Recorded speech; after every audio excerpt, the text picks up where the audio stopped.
আন্দোলনের নামে যেটা আবার করা হচ্ছে, পড়াশোনার সময় নষ্ট করা, এটারও কোনো যৌক্তিকতা আছে বলে আমি মনে করি না। হাত যখন দিয়েছি আমি ছাড়ব না, যেখানেই হোক যেই হোক, আমাকে বদমাসে আমি কেয়ার করি। তোমাদের মধ্যে জামাতের পেতাত্তারা ঢুকছে স্যার, এটা একদম ভুল স্যার। জামাতের পেতাত্তারা ঢোকে নাই স্যার, এটা আপনার ভুল। আপনি যে 2024 সালের 16 জুলাই সেদিন বিকেলে রংপুরে পুলিশের গুলিতে শহীদ হন তৎকালীন প্রধানমন্ত্রী শেখ হাসিনার শাসনের বিরুদ্ধে আন্দোলনের সামনের সারিতে থাকা ছাত্রনেতা আবু সাঈদ। বাংলাদেশ জুড়ে যখন সহিংস পরিস্থিতি দ্রুত ছড়িয়ে পড়ছিল, তখন আওয়ামী লীগের মন্ত্রীদের অস্বাভাবিক আচরণ আওয়ামী লীগের মাঠ পর্যায়ের বাস্তবতা থেকে সম্পূর্ণ বিচ্ছিন্নতার প্রতীক হয়ে দাঁড়িয়েছে। জুলাই আগস্টের 36 দিনের আন্দোলনে শেখ হাসিনার কর্তৃত্ববাদী ও নৃশংস সরকার ছাত্র জনতার গণ অভ্যুত্থানের মাধ্যমে ক্ষমতাচ্যুত হয়। এই বিদ্রোহ 1 জুলাই শুরু হয়ে 5 আগস্ট শেখ হাসিনার ভারতে পালিয়ে যাওয়ার মাধ্যমে শেষ হয়। আন্দোলনে অন্তত 834 জন নিহত হয় বলে সরকারি হিসাবে বলা হয়েছে। আরও 20,000 জন আহত হয়েছে, এর মধ্যে নারী ও শিশুরাও রয়েছে। এই আন্দোলনের মাধ্যমে শেখ হাসিনার 16 বছরের স্বৈরশাসনের সমাপ্তি হয়। 5 মাস পরেও আওয়ামী লীগ নিজেদের পুনর্গঠন করতে লড়াই করছে। দলের অভ্যন্তরে স্পষ্ট বিভাজন তৈরি হয়েছে।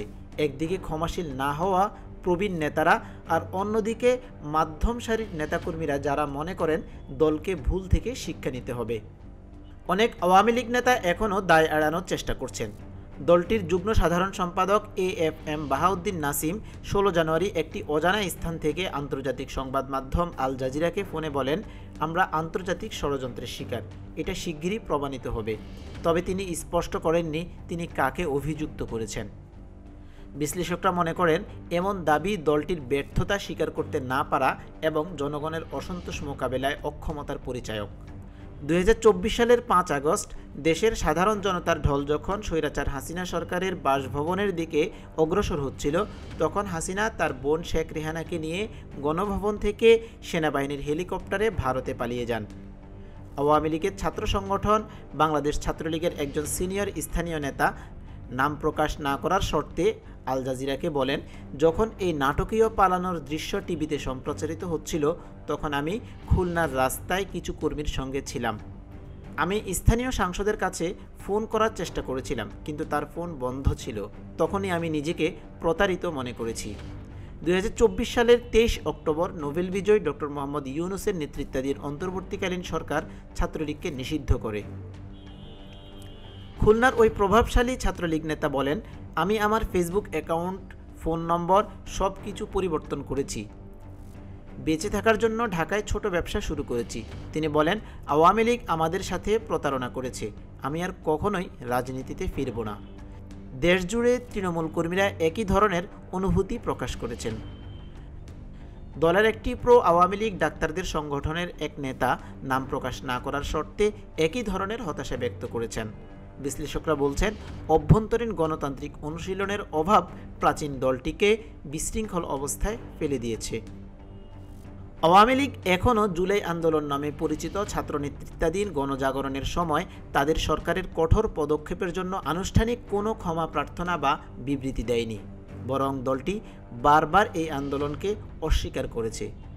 উদাহরণস্বরূপ দলের যুব সংগঠন যুবলীগের 10 জানুয়ারির এক প্রেস বিজ্ঞপ্তিতে এই আন্দোলনকে সন্ত্রাসী কর্মকাণ্ড বলে অভিহিত করা হয়েছে। তাদের দাবি এটি একটি পাকিস্তানি মতাদর্শে দেশকে ঠেলে দেওয়ার ষড়যন্ত্রের অংশ। আল জাজিরার সঙ্গে প্রায় 1 ঘন্টার কথোপকথনে নাসিম বারবার ইসলামী ছাত্র শিবিরের উপরও দায় চাপিয়েছেন। তার অভিযোগ, শিবির বিরোধী আন্দোলনের আড়ালে ছাত্রদের ভুল পথে পরিচালিত করেছে।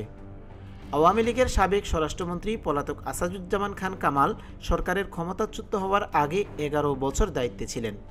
সম্প্রতি ভারতের শীর্ষ দৈনিক ইন্ডিয়ান এক্সপ্রেসকে দেওয়া এক সাক্ষাৎকারে দাবি করেছেন, আওয়ামী লীগ ইসলামী সন্ত্রাসী ও সেনাবাহিনীর যৌথ অভ্যুত্থানের শিকার হয়েছে। তবে দলের ঘনিষ্ঠ অনেকেই তার এই বক্তব্যের সঙ্গে একমত নন।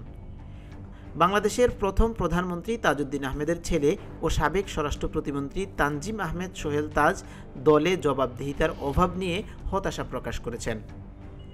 জাহাঙ্গীরনগর বিশ্ববিদ্যালয়ের রাজনীতি বিজ্ঞানের অধ্যাপক আল মাসুদ হাসানুজ্জামান মনে করেন, অতি উৎসাহী সিদ্ধান্ত শেখ হাসিনার জনপ্রিয়তায় আঘাত হানে, ফলে তার পদত্যাগ জনগণের একমাত্র দাবি হয়ে দাঁড়ায়। অধ্যাপক হাসানুজ্জামান আরও বলেন, আওয়ামী লীগ এখন গুরুতর নেতৃত্ব ও ভাবমূর্তির সংকটে পড়েছে।